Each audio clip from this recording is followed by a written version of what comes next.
Okay, you've got that hot new inflatable Wingfoil board. You've had a couple sessions with it, but try as you might, you just cannot, for the life of you, get that thing off the water cleanly and up onto foil, save for maybe, I don't know, a wheelie here or there, or maybe you're really, really close, but you're just really just skimming or doing, the occasional puddle jumper. Your buddies are flying past you on their hardboards, literally and figuratively. They're getting on foil and they're progressing. You look nothing like the slick marketing promo video that the brand manufacturer put online that is probably what made you buy that board in the first place. So you're frustrated, you're probably despondent, you're discouraged. You're thinking, man, is it me? Is it the board? Is it because it's an inflatable? Do I need to put this thing on eBay or Facebook Marketplace? Trust me, I have been there in your shoes before. You can and you will get that inflatable board up on foil. It is not you. It's all about technique and a different mindset, and we're going to get into that in this video.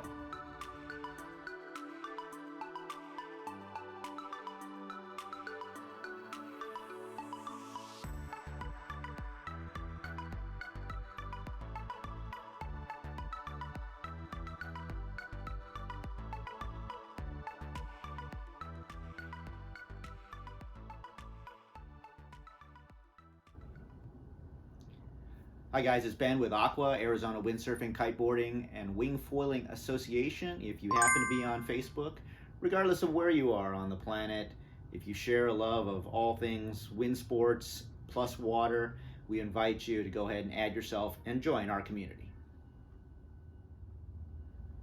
So ironically, for someone who doesn't really care that much for inflatables, I actually, as I mentioned before, I started winging on an inflatable, and I have either owned or ridden several of them since, with varying degrees of success. Again, maybe I got to the point of a wheelie and maybe on foil once or twice, but never consistently. I started riding hardboards, and I've really been on them ever since. With that said, last month I was sent a brand new inflatable board from a new manufacturer that's entering the space. They sent it to me to demo, which I did last month. And in the process of doing that and riding around on it and having a pretty good time, I kind of thought to myself, man, I wish there had been a video like what I'm about to do here that was there when I started on my first inflatable wing foil board before I feel like I gave up on it a little bit too easily. Also, in the course of demoing this board, it made me finally realize that the construction, I'm not breaking any new news here, the construction of an inflatable is obviously different than a hard board or a composite board or a carbon board. And so because of that, your approach and your technique necessarily needs to change a little bit to accommodate the construction and limitations of the inflatable. And if you just do those things, to me, it begins to fly, I would argue, just like any other board, if you can kind of level that playing field, so to speak. So in the next couple minutes here, we're going to cover my favorite tips and techniques, and also the mental approaches that you're going to need to get your inflatable wingfoil board off the water and up into the air. Tip number 1, power up. Looking back on it, I think my greatest mistakes with my initial inflatable board were not going out with enough wind, not going out with enough wing, and very likely the hydrofoil I chose initially probably didn't help that much either. The inflatable board is just not going to glide or move across the water as swiftly or as smoothly as a hardboard. So basically, you'll need to go out in conditions where there's a good deal of wind. You're going to need that wind because that's going to give you that little bit of extra oomph or that little bit of extra power you're going to need to overcome the initial stick or increased friction or reduced glide that you get with the inflatable product. Now, the downside of going out in more wind is that it's probably most likely, unless you're in a very, very unique environment, it's probably going to mean a lot more chop, which means that your inflatable, which tends to have a lot more freeboard, sit higher in the water, tends to act a lot corkier, is also going to bounce around a lot more. Unfortunately, them's just the breaks when it comes to inflatables. Even in the times when I did go out in sufficient wind, the problem was my wing that I was using was entirely too small to get the job done. As you'll see in the still photo that I posted of my first setup, in the background there, that was a 4-meter wing. Now I'm 70 kilograms and about 5'8". That was unless it's blasting, that's entirely too small of a wing to have gotten me up on foil, particularly with that setup that I had. So now on the last component of powering up, I'm going to talk about foil size. In other words, your size of your hydrofoil's front wing.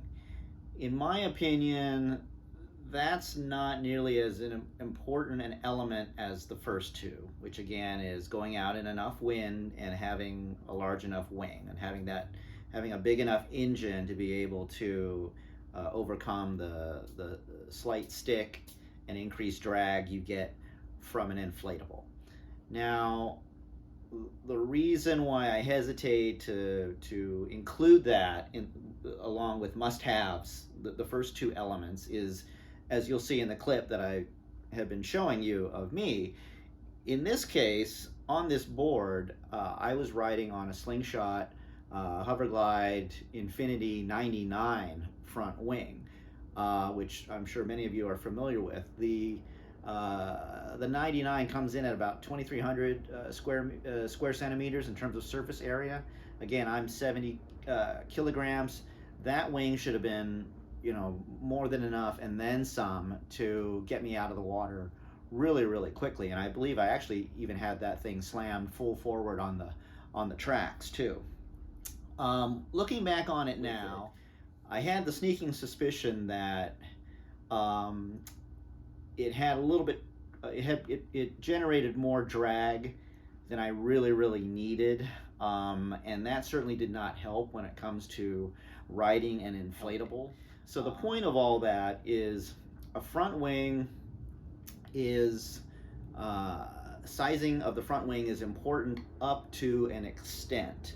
For example, if you weigh whatever 180 pounds and you're going out with 1,200, 1,100 square centimeter front wing on your inflatable, it doesn't matter how much wind or how big your wing is, you're probably not getting up. Okay, so to sum up, front wing important to a degree, not nearly as important though as the first two elements of powering up.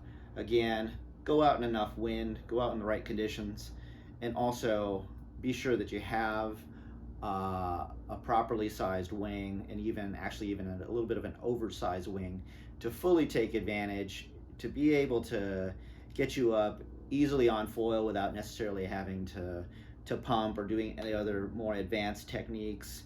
You want to be able to get up on foil, release cleanly, get some early wins, get some victories, be able to stack them, and build confidence. Okay, tip number 2, something I call Broad Reach Plus. So again, as with the first tip, let's talk about the mistake I believe I made when I first started to wingfoil on an inflatable board. And that, in a nutshell, was just simply not bearing away from the wind enough, as well as staying there on that course until basically I was up and out of the water. So, in other words, the inflatable, by virtue of its construction, and again, that additional stick or that additional friction that I keep coming back to, requires a different approach altogether. And that approach is to actually turn the board away from the wind, uh, even more so than a broad reach, and almost on an actual run downwind. That's why I call it broad reach plus. The point is that when you're up and you happen to see that wind line or gust line approaching, you need to be ready to turn that board of yours, that inflatable, to a full broad reach and even actually a little bit extra. If you're really struggling, or the wind is kind of so, you may actually have to be determined to go full on downwind, if only for just a little bit. So what are the downsides of this approach? And here's where it kind of like it pays, or it helps to be, I think, a little bit more prepared or mentally ready for what's going to happen. As a result of this sort of broad reach plus tactic, you're going to feel even more out of control than you normally would. You're going to be going almost straight downwind. Again, by virtue of the inflatable's construction, it's going to be bobbing quite a bit more. Now, if you have enough speed, it's going to have a little bit more stability and control, but still, the slightest wave or swell may bump you off, and you need to just kind of be ready for that, and in your posture and maybe with your legs, just be ready for a really kind of a feeling of being out of control. Now, for those of you who have been riding your inflatable for a while, you're probably by now actually pretty used to, like I was, or eventually became a lot more used to sort of the pitch and roll and quirkiness of the inflatable. And this may not be as much of a problem or a new sensation like it was to me jumping back on an inflatable after months of riding a hardboard. But basically, the point is that you need to kind of hang on and ride out those few seconds of feeling like, oh my gosh, I'm just like barreling downwind out of control. You need to kind of be prepared to deal with it and just hang on just long enough for the foil underneath you to do its thing. Okay. So do what you can do, the best job you can do to keep the nose down and the board flat. All right, you may have heard the term, it's a windsurfing term, a flat board is a fast board. Well, that's especially so with an inflatable, because as I keep beating this drum, the inflatable is going to have a little more stick. It's going to have a little more less glide on the water, and so you need all the speed you can get. And this concept of letting the foil basically do its job or do the work segues us perfectly into my final tip, and that is just fly the plane. Well, what do I mean by that? Fly the plane is a phrase. It's sort of an homage to a friend of mine, Jeff. Jeff was an airline pilot. Actually, he still is an airline pilot, and he used to tell me stories of how what they were trained during their time in the simulator and working through various emergency scenarios. It was always drummed into them to just, quote, fly the plane. I'm using it in a slightly different context, but you'll see what I mean in just a second. So when I talk about plane, I'm not necessarily talking about an airliner, but I'm talking about this guy right here, what you are using for your lower half of the hydrofoil. This is the plane. So you have your front wing, fuselage, as well as rear stabilizer. And what I mean is that I want you to forget about that you even have an inflatable or what kind of inflatable it has. There should be no excuses. Your entire focus after the first two elements that I've talked about, going out in enough wind, having enough wing, and having a properly sized foil, as well as going on a broad reach plus. Your entire focus right now should be to just fly this thing, okay? If everything you do, okay, and by that I mean tips number 1 and 2, if everything you do is directed as a process towards getting that foil moving and moving as fast as you can possibly get it to move, the inflatable board of yours will come out of the water. It will not only come out of the water, it may even just lift out of the water on its own. You don't need to pump. You don't need to kick. In some of these video clips that I'm showing, you may notice that I'm not, if I'm pumping at all, it's just barely pumping. In fact, in some of these clips, the board just seems to seemingly just kind of lift out of the water.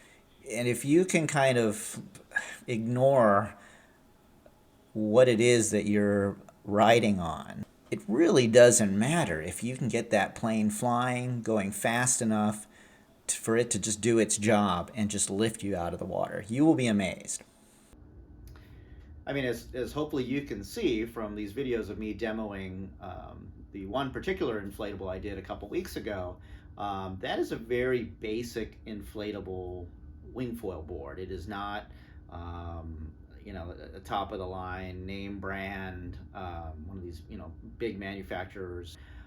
It doesn't have the silicone, you know, rails on it. It doesn't have the full length carbon plate or, you know, any of the other various bells and whistles you can think of. But it is still. So again, really the point stands that you try not to focus or be hung up on what it is that you're riding in terms of what board you have. If you have the right foil and you're doing what I'm telling you to do, the foil will do practically all of the work and get you up out of the water, at which point in time, basically all boards are equal. It's really hard to tell if you're just basically just kind of mowing the lawn and just flying straight and level. It's really hard to tell underfoot, like whether if you were to close your eyes, whether you're on an inflatable or a hard board. Now, you know, when it comes to touchdowns and, you know, doing transitions and hard turns and things like that, yeah, I mean, it's a little bit of it's a difference at that point in time. But for our purposes here, just getting you up and flying, yeah, I mean, that's really what you need to focus on, and that is, you know, just flying the plane.